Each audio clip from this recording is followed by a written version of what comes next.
आंखों में नींद बहुत है पर सोना नहीं। आंखों में नींद बहुत है पर सोना नहीं। यही समय है कुछ करने का, इसे खोना नहीं। जय हिंद दोस्तों, सुपर कॉन्सेप्ट क्लासेस पर आपका स्वागत है। आज का वीडियो 12 क्लास के स्टूडेंट के लिए दोस्तों। आज यहाँ पर हम लोग देखेंगे हिंदी कोर का 2 नंबर वाला क्वेश्चन और 3 नंबर वाला क्वेश्चन देखेंगे। एक ही वीडियो में खेल खत्म करने वाले हैं, तो आप लोग इस वीडियो में लास्ट तक कंप्लीट बने रहिएगा। तो देखिए भाई, यहाँ पर हम लोग देखेंगे 31 नंबर से 1 से लेकर आप लोग का 30 तक ऑब्जेक्टिव कंप्लीट हो चुका है। 2 वीडियो में दे चुका हूं, ठीक है। और आप लोग का और आएगा, ठीक है, 125 प्लस क्वेश्चन आएगा ऑब्जेक्टिव का। महाटांडो सीरीज आएगा, प्रीवियस क्वेश्चन के साथ आएगा, ठीक है। तो टेंशन नहीं लेना है भाई।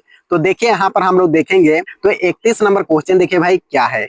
महादेवी वर्मा के 2 काव्य संग्रह का नाम लिखिए। तो यहाँ पर उत्तर में लिख देना है। एक है दीपिशिका और दूसरा है यामा, ठीक है। 2 लिख दीजिएगा, 2 नंबर एकदम मिलेगा, ठीक है। 32 नंबर क्वेश्चन देखिए भाई, बाजार दर्शन का मुख्य उद्देश्य क्या है, मतलब बाजार दर्शन का मुख्य काम क्या है। तो बाजार की जरूरत और उपयोगिता को समझना, ठीक है। तो इतना सा आप लोग को लिख देना है। चलिए यहाँ पर देखिए 33 नंबर क्वेश्चन देखिए क्या है। नी बैग का अर्थ क्या है। तो कागज से बना बैग, ठीक है। यानी नी बैग का अर्थ हुआ कागज से बना बैग, ठीक है। तो यहाँ पर देखिए 34 नंबर क्वेश्चन क्या है। कवि ने राख से लिपा हुआ चौका किसे कहा है। तो भोर के तारे को। जिस टाइम सुबह होता है थोड़ा अंधेरा ही रहता है, ठीक है। तो उस टाइम जो तारा दिखता है, तो यहाँ पर कवि ने राख से लिपा हुआ चौका तारा को कहा है, ठीक है। तो इतना सा आप लोग को लिख दीजिएगा, भोर के तारे को कहा है, ठीक है। चलिए यहाँ पर देखिए 35 नंबर क्वेश्चन, भाषा को सहूलियत से बरताने का क्या अभिप्राय है। तो यहाँ पर उत्तर में लिख देना है, भाषा का इस्तेमाल सही तरीके से करना चाहिए। तो इतना सा आप लोग को लिख देना है, ठीक है। चलिए भाई आगे देखिए, यहाँ पर 36 नंबर क्वेश्चन देखिए क्या है। आनंद किस कहानी का पात्र है, उसका कहानी का नाम लिखे। तो यहाँ पर उत्तर में लिख देना है, जूझ कहानी का पात्र है, ठीक है। जूझ का मतलब होता है संघर्ष होता है, क्या भाई, संघर्ष होता है, ठीक है। इसको भी आप लोग को याद रखना है। चलिए यहाँ पर देखिए 37 नंबर क्वेश्चन, बच्चों के खेलते समय कौन सा बंधन टूट जाता है। तो यहाँ पर उत्तर में लिख देना है, बच्चों के खेलते समय अपना पराया धर्म, जाति, सीमा आदि का बंधन टूट जाता है। देखिए भाई, बच्चे मासूम होते हैं, नादान होते हैं, ठीक है। वो लोग नहीं जानते हैं कि कौन सा धर्म के बच्चे से हम लोग खेल रहे हैं। यानी वो लोग मिलजुल के सभी खेलते हैं, किसी भी धर्म का हो, ठीक है। वो लोग नहीं जानते हैं। तो यहाँ पर यही बोला जा रहा है, यानी बच्चे के खेलते समय कौन सा बंधन टूट जाता है। तो जाति, धर्म, भेदभाव, ये सब, ठीक है। यानी बच्चे नादान होते हैं, किसी से भी मिलजुल के खेलते हैं, ठीक है। चलिए यहाँ पर 38 नंबर क्वेश्चन देखिए भाई क्या है। तृष्णा का अर्थ लिखे। तो तृष्णा का मतलब होता है प्यास या विशेष कामना रखने वाला, ठीक है। इतना सा आप लोग को उत्तर में लिख देना है। चलिए यहाँ पर देखेंगे हम लोग 3 नंबर वाला क्वेश्चन, ठीक है। कितना भाई, 3 नंबर वाला क्वेश्चन देखेंगे। और यहाँ पर देखिए भाई 3 नंबर वाला क्वेश्चन बहुत ही मस्त क्वेश्चन है, ठीक है। तो यहाँ पर देखिए 39 नंबर क्वेश्चन क्या है। शीतल वाणी में आग के होने का क्या अभिप्राय है, स्पष्ट करें। तो यहाँ पर उत्तर में लिख देना है, कवि का स्वर और स्वभाव कोमल आवश्यक है, लेकिन उसके मन में विद्रोह की भावना प्रबल है। वह प्रेम से रहित संसार को अस्वीकार करता है, उसे महत्व नहीं देता। ऐसे संसार को वह अपनी कठोर पर रखता है, ठीक है। तो इतना सा आप लोग को लिख देना है। यहाँ पर देखिए 40 नंबर क्वेश्चन देखिए क्या है।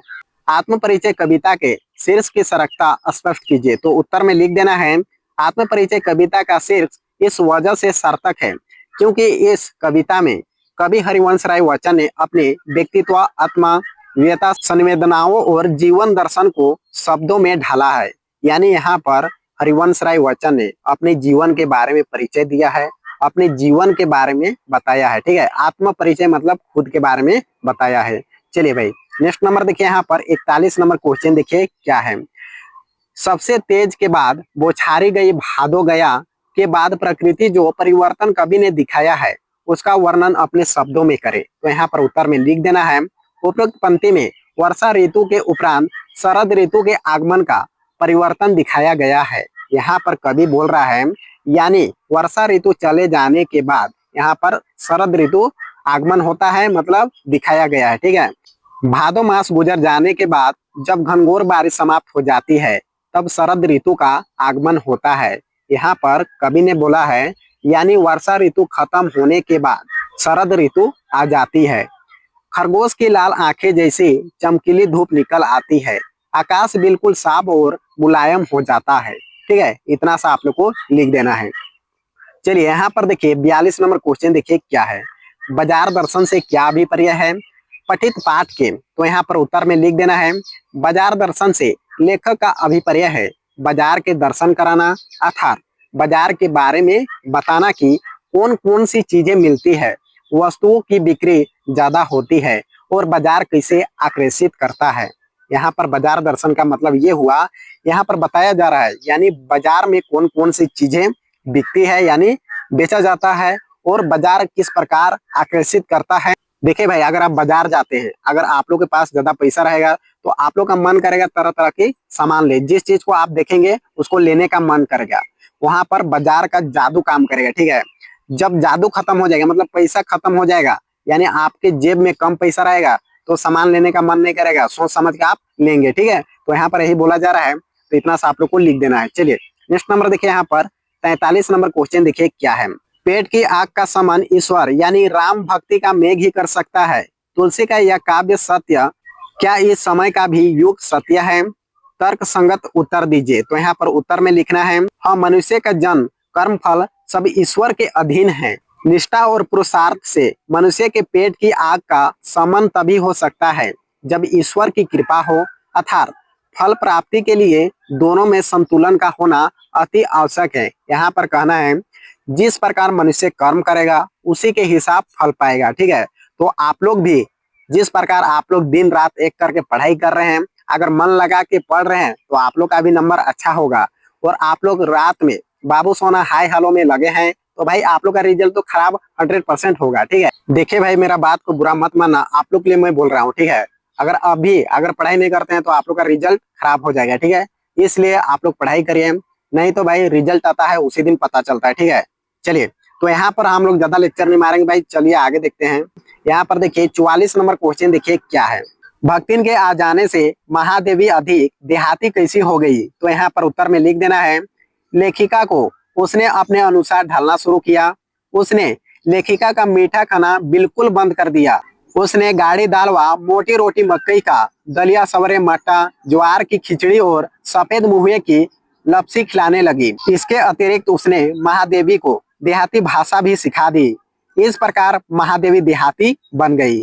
यानी पहले लेखिका मीठा खाना खाती थी, उसको भक्ति ने बंद करा दी और वो देहात में जो खान पान होता है उसको खिलाना शुरू कर दी। ठीक है, साथ ही महादेवी वर्मा को देहाती भाषा भी सिखा दी, इसलिए महादेवी वर्मा देहाती बन गई। ठीक है, साफ साफ लिख देना है भाई। ठीक है, चलिए यहाँ पर देखिए 45 नंबर क्वेश्चन देखिए क्या है।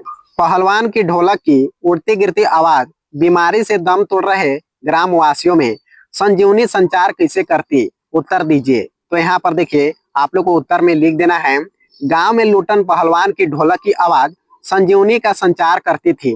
यह आवाज लोगों में उत्साह भरती थी। गांव में महामारी के कारण लोगों में सन्नाटा छाया हुआ था। उसी ढोल की वजह से लोगों को जीवन का एहसास होता था। लोग समझते थे कि जब लूटन का ढोल बज रहा है तो मौत का कैसा डर। यानी गांव में महामारी के कारण बहुत सारे लोग बीमार हैं, लेकिन लूटन का जो ढोलक बज रहा है वो संजीवनी शक्ति का काम कर रहा है। ठीक है, इसीलिए लोग यहाँ गांव में कह रहे हैं जब लूटन का ढोलक बज रहा है तो मौत से कैसा डर। ठीक है, तो इतना सा आप लोग को लिख देना है। चलिए भाई यहाँ पर देखिए 46 नंबर क्वेश्चन देखिए, ये वीडियो का लास्ट क्वेश्चन है। सिंधु सभ्यता साधन संपन्न थी पर उसमें व्यता का अनवर नहीं था, कैसे? तो यहाँ पर उत्तर में लिख देना है सिंधु सभ्यता साधन संपन्न थी पर उससे व्यता का अनवर नहीं था। सारी व्यवस्थाओं के बावजूद इस व्यवस्था की संपन्नता की बात बहुत ही कम हुई है। वस्तुत इसमें व्यता का अनवर ही नहीं है, व्यापारिक व्यवस्थाओं की जानकारी मिलती है मगर सब कुछ आवश्यकताओं से जुड़ा हुआ है। व्यता का प्रदर्शन कहीं नहीं मिलता है। तो इतना सा आप लोग को लिख देना है। तो ये वीडियो को ज्यादा से ज्यादा अपने दोस्तों के पास शेयर करें और चैनल पर रहे तो चैनल को भी सब्सक्राइब कर लीजिए। तो अगले वीडियो मिलते हैं। जय हिंद, जय भारत।